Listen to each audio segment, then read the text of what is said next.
तो दोस्तों फाइनली आज से हम मार्शल गॉड असुरा का सीजन 2 एक्सप्लेन करने वाले हैं क्योंकि आज ये रिलीज हो चुका है। पूरे 2 साल के इंतजार के बाद फाइनली इसका सीजन 2 आ गया। मैंने सीजन 1 को एक पूरा लॉन्ग वीडियो के अंदर कवर किया है जिसे आप देख सकते हैं। तो इस सीजन 1 की सारी कहानी आपको समझ में आ जाएगी, लेकिन फिर भी अगर आप चाहते हैं तो मैं एक छोटा सा ही सही लेकिन यहाँ पर एक इंट्रो दे देता हूँ ताकि कहानी से कनेक्ट होने में आपको आसानी हो। तो चलिए हम शुरू करते हैं मार्शल असुरा गॉड के सीजन 2 को। तो ये कहानी है चू फेंग नाम के एक बंदे की जो एक छोटे से गाँव से आया करता था। सभी लोगों का मानना था कि चू फेंग किसी काम का नहीं है, वो कभी भी स्ट्रॉन्ग बन ही नहीं सकता। इस वजह से लोग उसको बुली किया करते थे। यहाँ तक कि उसके फादर को छोड़कर उसके फैमिली में जितने भी लोग थे वो सब उसको बुली करते थे कि ये तो किसी काम का नहीं है। और तब किस्मत पलटती है चू फेंग को एक अजीब सा जो कि थंडर ड्रैगन था उसकी सारी की सारी पावर मिल चुकी थी। वो थंडर ड्रैगन टॉप जो 9 ड्रैगन होते हैं उनमें से एक था और उसकी सारी की सारी पावर जब चू फेंग के अंदर जाती है तो चू फेंग यहाँ पर बनता है marshal Asura god. Thunder dragon की पावर मिलते साथ ही चू फेंग इतना ज्यादा स्ट्रॉन्ग हो गया था जिसका हिसाब भी नहीं लगाया जा सकता। उसके कल्टीवेशन स्पीड, उसकी पावर, सब कुछ बहुत फास्ट तरीके से इंक्रीज होती है। उसके बाद वही इंसान जिसको सब लोग बुली करते थे, लूजर कहा करते थे, वो इतना जल्दी इतना स्ट्रॉन्ग बन जाता है कि पूरे के पूरे सिटी का नंबर 1 कल्टीवेटर वो बन चुका था, वो भी कुछ ही टाइम के अंदर। चू फेंग के इस कल्टीवेशन के सफर में उसकी मुलाकात उसके कई सारे दुश्मनों से भी होती है जिसका वो आसानी से मुकाबला करता है। लेकिन जब यहाँ पर चू फेंग अपनी कल्टीवेशन की शुरुआत ही कर रहा था तो उसको एक अजीब सी चीज के बारे में पता चलता है जो कि इसका स्पिरिचुअल वर्ल्ड था और उसके स्पिरिचुअल वर्ल्ड के अंदर एक अजीब सा अंडा भी होता है। चू फेंग को नहीं पता था कि ये अंडा है क्या चीज, लेकिन उस अंडे के अंदर से निकलने वाली एक छोटी सी क्वीन थी जिसको चू फेंग तो प्यार से एगी कहकर बुलाता है। लेकिन वो जो क्वीन है ना उसको एगी नाम बिल्कुल पसंद नहीं है, तो वो हमेशा चू फेंग को चिल्लाती रहती है कि मुझे क्वीन बोला करो। ये जो एगी है ना चू फेंग के स्पेशल वर्ल्ड के अंदर, यहाँ पर चू फेंग को खुद नहीं पता था कि किसने इसको यहाँ रखा है। आखिर ये क्वीन उसके स्पेशल वर्ल्ड में आई तो आई कैसे? तो वो क्वीन चू फेंग को बताती है कि या तो तुम्हारी माँ ने या फिर तुम्हारे फादर ने, दोनों में से किसी एक ने मुझे तुम्हारे स्पेशल वर्ल्ड के अंदर सील किया। चू फेंग को खुद नहीं पता कि उसके असल में जो पेरेंट्स है ना वो है कौन, वो कहाँ से आता है, क्योंकि बचपन से जिस फैमिली ने उसको पाला था सीजन 1 में उसको जाकर पता चला एंड में कि वो तो उसके असल में फैमिली की ही नहीं। जिसे वो बचपन से अपना फादर मानता हुआ आया था उसको तो किसी मिस्टीरियस बंदे ने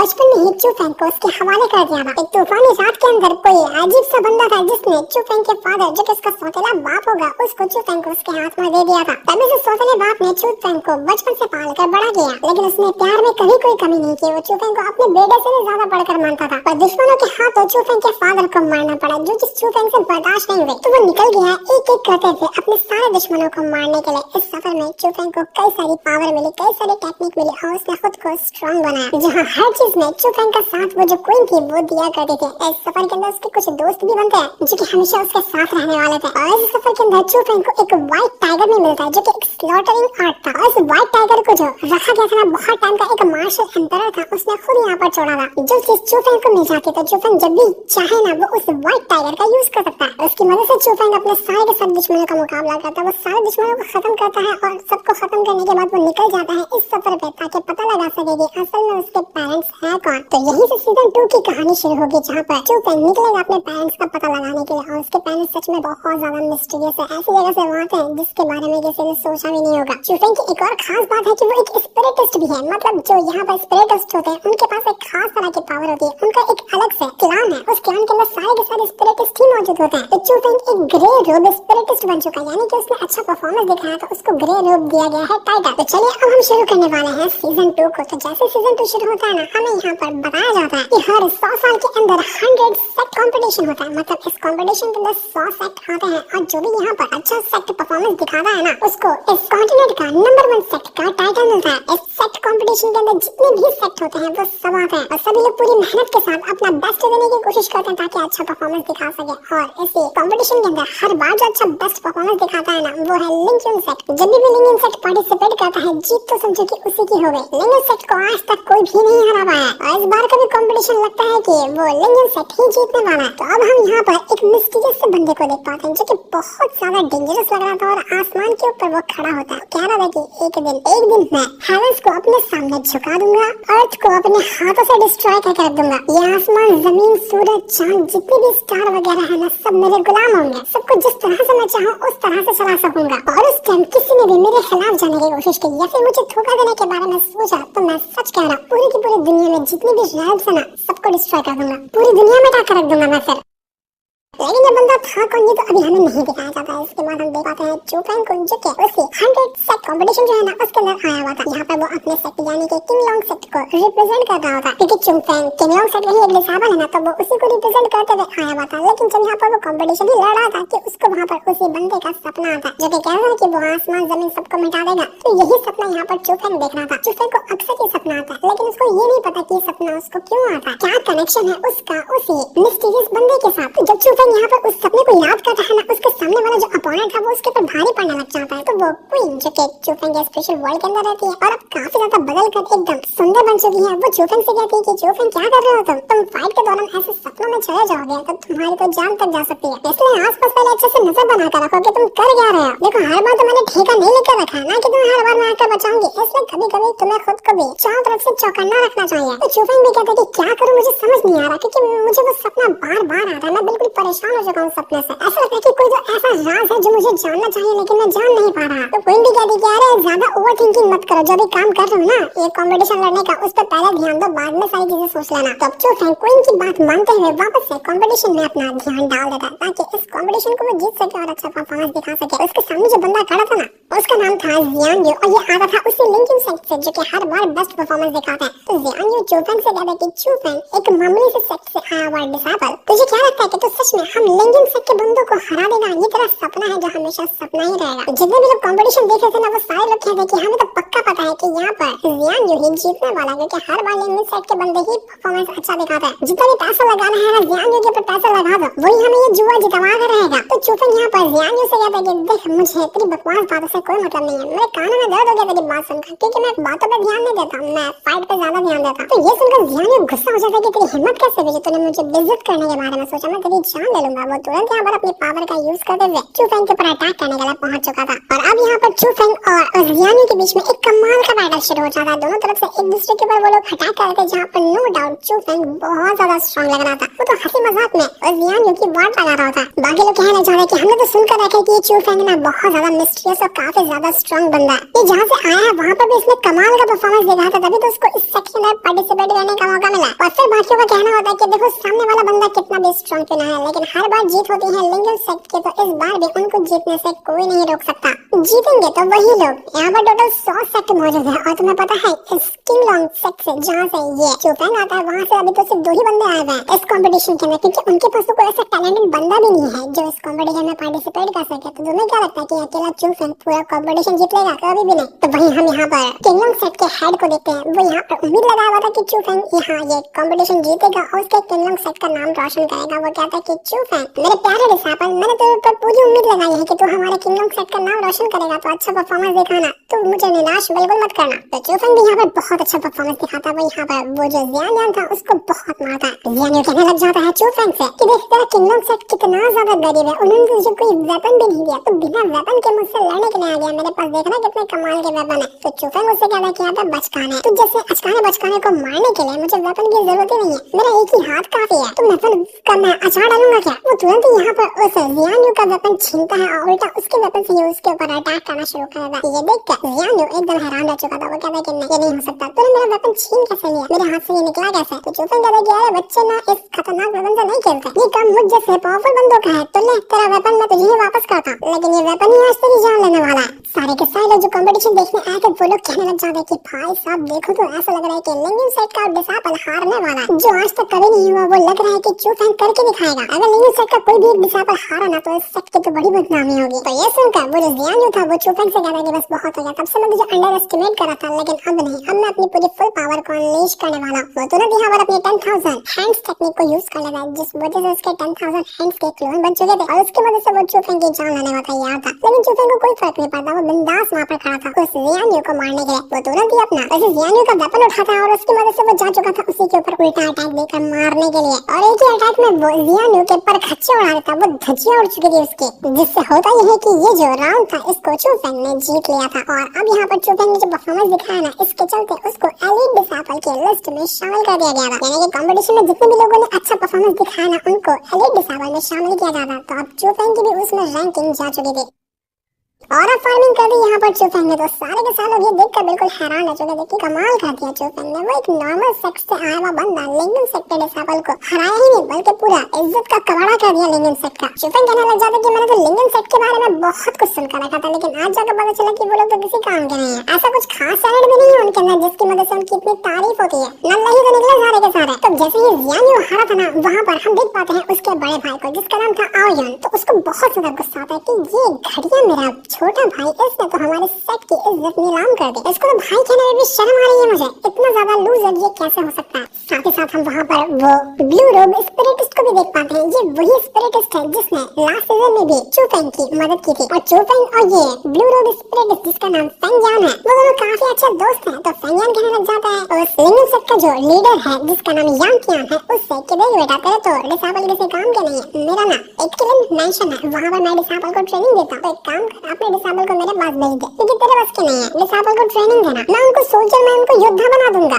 ये सुनकर यांकियान को बहुत ज्यादा गुस्सा आता है कि आज पहली बार मैंने अपने सेट की ऐसी बेइज्जती सुनी है। ये मुझसे बर्दाश्त नहीं हो रहा। वो तुरंत ही आयुन को अपने पास बुलाता है और आयुन से कहता है कि देख ये जो जियान ने हमारी बेइज्जती कराई है ना, इसको एक पल भी और जिंदा छोड़ना नहीं। मैं नहीं चाहता कि ये एक और अगले सांस ले। जो हमारे सेट की बदनामी करने की कोशिश करेगा उसको जान से मार दिया जाएगा। तो जियान जैसे ही कंपटीशन हारने के बाद बिल्कुल अधमरा थका हारा अपने घर की तरफ जा रहा था कि तभी वहाँ पर आयुन आ जाता है, यानी कि उसका बड़ा भाई। और वही आया था अपने छोटे भाई को जान से मारने के लिए। जियान अपने भाई को देखकर कहता है कि भाई ये क्या कर रहे हो तुम ये नहीं करना चाहिए। मैं तो तुम्हारा भाई हूँ ना, तुम मुझे क्यों मार रहे हो। लेकिन आयुन कहता है कि मारूंगा तो तुझे जरूर, क्योंकि तू मेरा भाई कहलाने का लायक ही नहीं है। तो तुझे जैसे इंसान को जिंदा छोड़कर कोई मतलब नहीं है। वो कहता है जियान कि मैं अगली बार अच्छा परफॉर्मेंस दिखाऊंगा, अगली बार कभी भी मैं नहीं हारूंगा। लेकिन आयुन कहता है कि अगली बार तुझे टाइम ही नहीं मिलेगा, मैं भी यहाँ पर तेरी जान लेने वाला हूँ। तो तुरंत अपने छोटे भाई की जान ले लेता है, जिससे हमें ये तो पता चल गया कि लिंगन सेट है तो पावरफुल, लेकिन वो उतना ही ज्यादा घटिया भी है। यहाँ लोग एक दूसरे को, अपने भाई को भी यहाँ पर उतनी रिस्पेक्ट नहीं देते। यहाँ से पावर चलती है और उसके ऊपर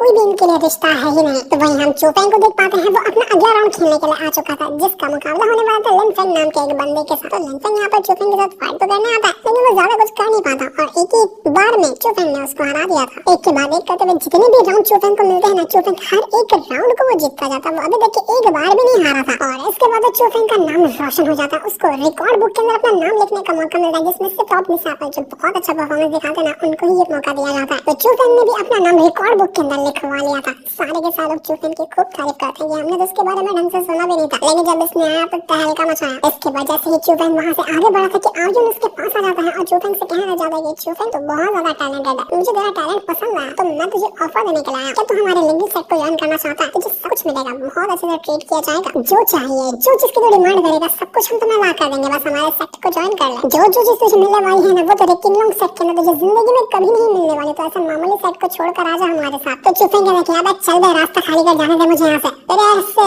मामूली सेट में मुझे ज्वाइन नहीं होना। तो ये सुनकर आयुन का दिमाग खराब हो गया था। वो चुफेंग से कहता है कि चुफेंग बहुत बड़ी गलती की है तूने, तू आइंदा मुझे कभी अपनी शक्ल में दिखा रहा, वरना जहाँ तुझे देखूंगा ना वहीं घुस कर मारूंगा। हिम्मत कैसे थी तेरी जो तूने मेरे लिंगन सेट को और मुझे बेइज्जत किया। जिसके बाद आयुन वो यांकियान के पास आकर कहता है कि जितने भी एलिट डिसेबल जिसने भी अच्छा परफॉर्मेंस दिखाया ना, सारे के सारे लोग तैयार हो गए हमारे लिंगन सेट को ज्वाइन होने के लिए, सिवाय उस चुफेंग के। उसे सीधे से हमें रिजेक्ट कर दिया कि उसे हमारा सेट नहीं ज्वाइन करना। तो यांकियान कहता है कि ठीक है कोई बात नहीं, वो अगर खुद के दम पर चलना चाहता है तो उसको सबक मिलना चाहिए कि जो भी हमें रिजेक्ट करने की कोशिश करता है ना, उसका अंजाम क्या होता है। उम्मीद है कि तुम समझ रहे होगे कि मैं तुम्हें क्या कहना चाह रहा हूँ। तो आयुन कहता है कि बिल्कुल मास्टर मैं समझ गया, फिक्र मत करिए, मैं सब कुछ हैंडल कर लूंगा। इसके बाद यांकियान सारे लोगों के सामने अनाउंस करने के लिए आता है कि जैसे कि आप सभी को पता होगा कि जो भी इस साल कंपटीशन जीतेगा उसका ही सेट नंबर 1 सेट कहलाएगा। तो इस साल जिसको मैंने रिप्रेजेंट किया है हमारे लिंगन सेट के लिए, वो आयुन ही है। वो आयुन ही होगा जो हमारी तरफ से ये बैटल लड़ेगा। तो आयुन भी मैदान में आ चुका था। जितने भी लोग उससे लड़ने के लिए आते हैं ना, वो सब के सब यहाँ पर हारे जा रहे थे। कोई भी यहाँ पर आयुन के सामने टिके नहीं पाता। यहाँ तक कि आयुन खाली डिसेबल से नहीं बल्कि अलग अलग सेट लीडर से भी फाइट कर रहा था, क्योंकि सेट लीडर का भी एक मुकाबला होता है जिसमें सारे के सारे सेट लीडर आपस में फाइट करते हैं। तो यांकियान ने अपनी तरफ से आयुन को ही भेजा था। तो वो आयुन सभी के सभी सेट लीडर जिसके सामने आते हैं उनकी भी वाट लगा रहा था।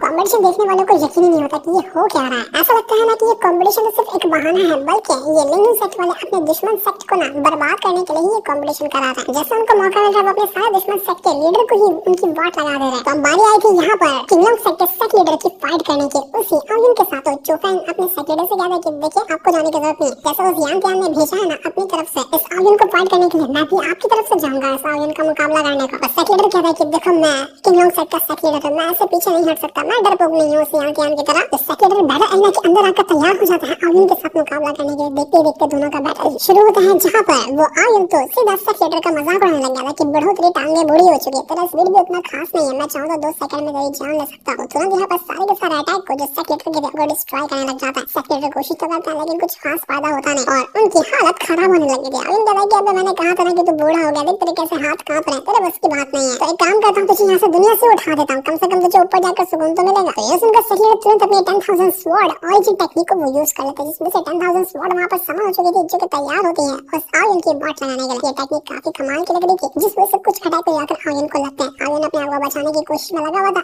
लेकिन ये अटैक सच में कमाल के लग रहे थे, और फिर भी आर्यन उस अटैक को डिस्ट्रॉय कर सकता है। वो कहता है कि सेक्रेटरी से कि बुढ़ऊ तेरा खेल खत्म हो गया, चल निकल ले अब यहाँ से। वो एक ही पंच के अंदर सीधा उठाकर फेंक देता है सेक्रेटरी को। सेक्रेटरी कितनी भी कोशिश करता है लेकिन कोई फायदा नहीं होता, उनको एक बहुत ही खतरनाक अटैक जाकर लग चुका था, जिस वजह से उनकी हालत खराब हो जाती है। ऐसा लग रहा था कि वो मर ही जाएंगे। वो कहते कि भैया मैं यहाँ पर अपनी हार मानने को तैयार हूँ, लेकिन उनकी हार मानने के बावजूद भी आर्यन नहीं रुकता। वो सीधा अटैक करते हुए जा रहा था ताकि वो सीधा सेक्रेटरी की जान ही ले ले। जो देखकर सेक्रेटरी घबरा जाता कि नहीं ये नहीं हो सकता, ये तो अभी भी मुझे मारने वाला है। तो ये देखकर चू फेंग को बर्दाश्त नहीं होता, वो तुरंत बैटल एरिया के अंदर कूद जाता है कि मैं सेक्रेटरी को बचा कर ही रहूंगा। लेकिन यहाँ तुरंत यहाँ पर अपनी ऑरा का यूज करते हुए चू फेंग को रोक चुका था। चू फेंग उसे कहता है कि देखो मेरे सेक्रेटरी ने पहले ही अपनी हार मान ली है, मैंने सरेंडर कर दिया, तो अब क्या मतलब हुआ उनके ऊपर वापस से अटैक करने का। अगर जब यहाँ पर ये अटैक हुआ ना तो मैं बीच में जरूर रहूंगा। यहाँ कहता है कि देखो बैटल एरिया के अंदर किसी भी डिसेबल का आना मना है, जब सेक्रेटरी यहाँ पर फाइट कर रहा हो, इसलिए तुम रूल को तोड़ोगे तो तुम्हें सजा जरूर मिलेगी, इसलिए साइड हो जाओ यहाँ से। तो जैसे चू फेंग का ध्यान भटका था तब तक के आर्यन ने सीधा अटैक देकर मार दिया था सेक्रेटरी के ऊपर, जिस वजह से लग रहा था कि सेक्रेटरी मर चुके हैं। चू फेंग के सामने ही उसके सेक्रेटरी की जान ले ली गई। चू फेंग बर्दाश्त नहीं कर पाता कि नहीं सेक्रेटरी की नहीं हो सकता, आपको क्या हुआ। आर्यन अभी भी यहाँ पर नहीं रुकता, वो इतना अटैक देकर मार देता कि हाथ वगैरह सब कुछ कट फट चुके थे सेक्रेटरी। वो ऐसा लगा था कि मर चुके हैं। तो वहाँ पर एक लड़की होती है, वो तुरंत यहाँ पर सेक्रेटरी को रिकवर करने में लग जाती है, क्या पता कुछ हल्का फुल्का भी चांस हो जिसकी वजह से उनको ठीक किया जा सकता हो, तो वो करेगी। तब चू फेंग के पास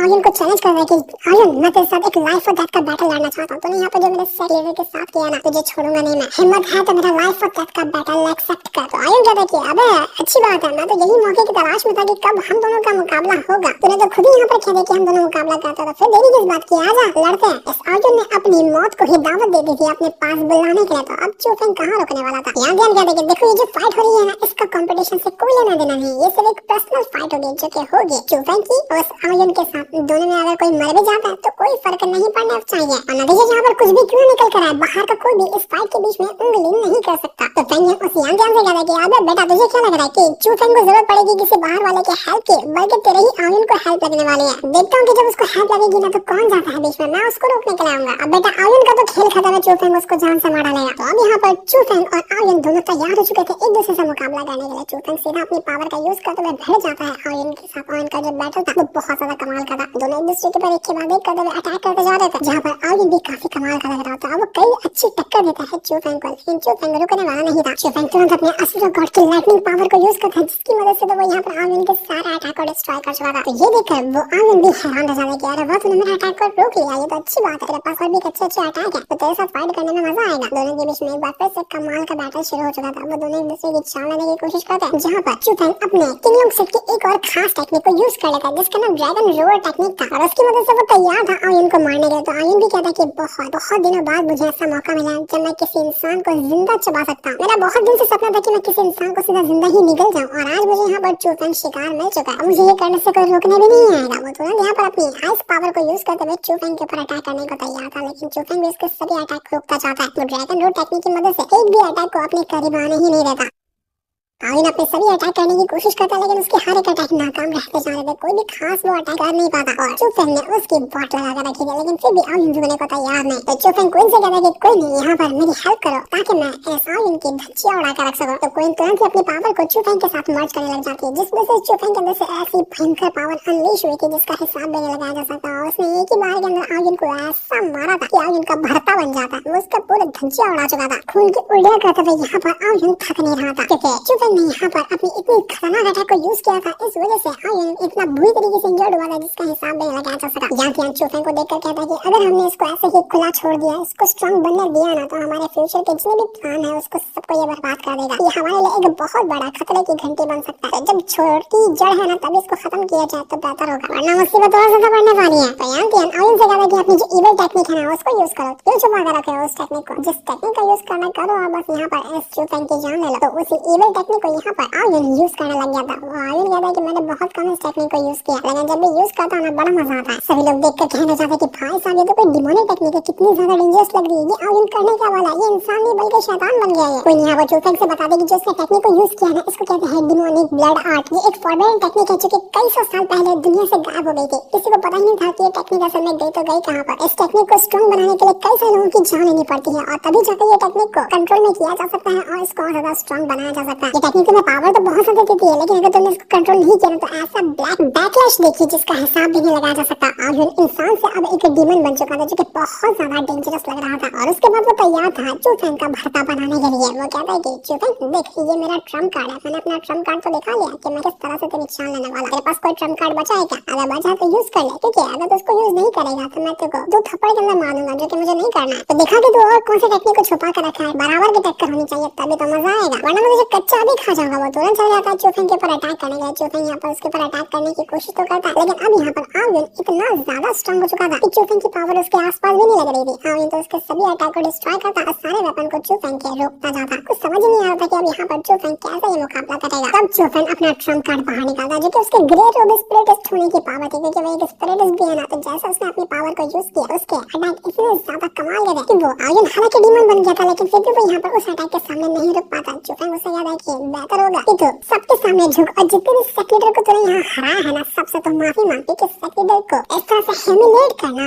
किसी भी डिसेबल की औकात नहीं होनी चाहिए, वरना मैं जगह पर तेरे टुकड़े टुकड़े कर दूंगा। चुफेंग ने अपनी पावर के अंदर पूरी तरह से उस आयुन को ट्रैप करके रखा था। आयुन पूरी तरह से ट्रैप हो जाता है, वहां से निकल ही नहीं पा रहा था। आयुन कहता है कि भाड़ में जा, मैं माफी मांगूंगा, मैं किससे भी माफी नहीं मांगूंगा, मैं सबको मार डालूंगा, सबसे पहले तेरे से शुरुआत करूंगा। चुफेंग बहुत हो गया तेरा, तू मरने वाला है। वो वापस अपनी पावर को एक्टिवेट करता है और उसके बाद वो चुफेंग को मारने के लिए तैयार था। वो अब इतनी ज्यादा पावर को एक्टिवेट कर चुका था कि आयुन का दिमाग अपने ऊपर से कंट्रोल खत्म कर देता, यानी कि अब वो खुद के होश में ही नहीं था। उसको खाली एक ही चीज सामने नजर आ रही थी कि बस चुफेंग को मारना है। वो इंसान कम शैतान बन चुका था और अब ये आयुन तो कह ही नहीं सकते, उसको शैतान कह सकते हैं। ये शैतान जा चुका था चुफेंग के साथ मुकाबला करने के लिए। चुफेंग अटैक तो करता है, लेकिन अब यहाँ पर एक बार फिर से वो आयुन के अटैक के ऊपर उसके असर हो ही नहीं रहा था। चुफेंग को मारने के लिए इस आयुन ने पूरी तरह से अपने आप को बर्बाद कर लिया, पूरी तरह से अपने आप को डीमन के हवाले करते हुए चुफेंग की जान लेने की कोशिश कर रहा था, जिससे से चुफेंग को बहुत सारे अटैक उसके लग भी जाते हैं। चुफेंग उसके ऊपर अटैक करने की कोशिश तो करता है, लेकिन कई सारे अटैक वो खा चुका था, बिल्कुल अधमरा हो जाता है चुफेंग। उसको बहुत सारे अटैक जाकर लग चुके थे, उसको समझ नहीं आता कि आखिर वो करे तो करे क्या। तब चुफेंग तुरंत ही अपने स्लॉटरिंग आर्ट वाले व्हाइट टाइगर को समन कर लेता है, जो उसका सबसे खास व्हाइट टाइगर स्पिरिट है। जैसे चुफेंग का वो व्हाइट टाइगर आया था, वो इतना ज्यादा गुस्से में था जिसका हिसाब भी नहीं लगाया जा सकता। वो तुरंत चला जाता है उस आयुन के ऊपर अटैक करने के लिए। एक तरफ चुफेंग अपने व्हाइट टाइगर को लेकर तैयार था और दूसरी तरफ वहां पर वो आयुन होता है, लेकिन आयुन कुछ भी नहीं कर पाता। व्हाइट टाइगर ने उसका भरा बना दिया था, एक पंजे के अंदर वो उसका सीना ही फाड़ देता है, जिस वजह से आयुन बिल्कुल अधमरा होकर वहां पर पड़ा रह गया था। वो ऐसा लग रहा था कि अब उठने की ताकत में है ही नहीं। यहाँ पर अनाउंस किया जाता है कि चुफेंग ने ये राउंड को जीत लिया है, उसने आयुन को हरा दिया। क्या पता आयुन जिंदा भी है या नहीं है, इसकी कोई गारंटी नहीं है। तो ये चीज देख कर यांग बिल्कुल पागल हो जाता है। वो कहता है कि नहीं ये नहीं हो सकता, चुफेंग मैं तुझे छोड़ूंगा नहीं। तो चुफेंग कहता है कि अबे वहां पे खड़े होकर क्या बकबक कर रहा है, हिम्मत है तो यहाँ पर आना, मैं तुझे भी लाइफ और डेथ के लिए चैलेंज करता हूँ, तेरे अंदर जिगरा होगा तो तुम मुझसे लड़ने के लिए आएगा। इसके बाद वो उसके सामने ही आयुन का गला काट देता है, उसका सर उसने धड़ से अलग करके रख दिया था। और उसके बाद वो खुला चैलेंज कर देता है यांग को, अगर तेरे अंदर हिम्मत है तो तुम मुझसे मुकाबला करके देखा। तो यांग भी सच में गुस्से में आकर चुफेंग का चैलेंज एक्सेप्ट कर लेता है। वो बैटल एरिया के अंदर आ चुका था। वो तुरंत अपना स्पेशल भाला एक्टिवेट करना और कहना चुफेंग से कि जिसने भी मेरे डिसेबल को मारने की कोशिश की है ना उसका सिर्फ एक ही अंजाम होता है, उसकी भी मौत। मौत का बदला मौत से लिया जाता है। वो यहाँ पर तुरंत ही चुफेंग की जान लेने की कोशिश करने वाला था। वो कोई चुफेंग से कहता है कि चुफेंग तुरंत अपनी बॉडी को कंट्रोल मुझे दे दो, मैं तुम्हारी बॉडी को कंट्रोल करते हुए इस अटैक को हैंडल कर लूंगी, वरना अकेले तुम इस अटैक को हैंडल नहीं कर पाओगे, तुम्हारी जान तक जा सकती है। लेकिन चुफेंग ये कर पा रहा है कि इससे पहले फैंग जो थे ना वो बीच में आकर पहुंच जाते हैं और वो बहुत ज्यादा गुस्से में थे। वो सीधा कहते हैं यांग से कि यांग बकवास बातें बंद करो, चुपचाप खड़ा हो जा वहां पर। लेकिन यांग फेंगियन कहता है कि फेंगियन तेरी हिम्मत कैसे हुई बीच में आने की, तू यहाँ पर मेरे सेट के पर्सनल मैटर के अंदर नहीं घुस सकता, ये हमारे सेट का आपसी मामला है। तो यहाँ पर फेंगियन कहता है कि बकवास बातों बंद कर, क्योंकि ये एक पर्सनल मैटर था, तू नहीं कहा था कि कोई भी बीच का नहीं घुस सकता, चाहे इसमें कुछ भी नतीजा क्यों ना निकले। तो तेरी ही बात को क्लियर करने के लिए मैं यहाँ पर आया, ना तू यहाँ पर कुछ कर सकता ना कोई और कर सकता। ऐसे भी तेरे इस आर्ग्यू ने फॉरबिडन आर्ट को यूज किया, जो कि गलत बात थी। और अगर जब तू यहाँ पर कुछ कदम उठाने के बारे में सोच रहा है तो मैं भी पीछे नहीं हटने वाला, मैं भी चुफेंग को बचाने के लिए यहाँ पर खड़ा हूँ, देखता हूँ कि तू उसका क्या उखाड़ लेता है। फेंगियन चुफेंग से कहता है कि चुफेंग बेटा तुम जाओ यहाँ से। उसके बाद वो अनाउंस करता है कि आज के बाद जिसने भी चुफेंग के ऊपर आंख भी डालने की कोशिश की ना, तो समझो कि वो मुझे चैलेंज करेगा, मैं एक एक को चुन चुन कर काट डालूंगा। तो जैसे चुफेंग वहाँ से जाता है, हम एक बंदे को देख पाते हैं जिसने पूरी तरह से व्हाइट कपड़े से खुद को ढांक कर रखा था। वो कहता है कि चुफेंग क्या कमाल का बंदा है, तो तुम्हारे अंदर इंटरेस्ट काफी ज्यादा बढ़ चुका है, लेकिन ये कौन था ये तो अभी हमें नहीं बताया जाता है। इसके बाद फेंगियन जो था वो सीधा चला जाता है यांग तियान के साथ मुकाबला करने के लिए। दोनों का मैच जो था वो अब यहाँ पर शुरू तो नहीं होता क्योंकि रूल के खिलाफ था ये, तो यहाँ पर वो फेंगियन उसे कह रहा है जब भी तुझे मन करे ना मुझसे लड़ने के लिए आ जाना, तेरा इंतजार करूंगा, अगर हिम्मत होगी तो मुझसे लड़ने के लिए आएगा। तो ये सुनकर वो यांग तियान काफी ज्यादा गुस्सा हो चुका था। वो कहता है कि फेंगियन मैंने तेरे लिए ना कुछ और चीज का बंदोबस्त करके रखा है जो तेरे साथ डील करेगा, और वो डील नहीं करेगा बल्कि तेरी जान लेगा। तो बस बेटा इंतजार कर कि तेरा क्या हाल होने वाला है। तो उस चुफेंग के लिए मैंने अलग से बंदोबस्त करके रखा है, उसके पूरे किंगडम सेट को मैं बर्बाद कर दूंगा और उसको भी मैं नहीं छोड़ने वाला। जितने भी लोग तो कहने लग जाते हैं कि लगता है चुफेंग की वजह से उसका जो किंगडम सेट है जो इतना कमजोर हुआ करता था आज वो शाइन करने वाला है, वो वापस से अपना नाम रोशन करेगा अकेले चुफेंग के दम पर। चुफेंग ने यहाँ पर जो कारनामा किया है उसको लोग कभी भी नहीं भूलने वाले। जिस को दिखाते साथ ही ये वाला एपिसोड यहीं पर एंड हो जाता है। Thanks for watching.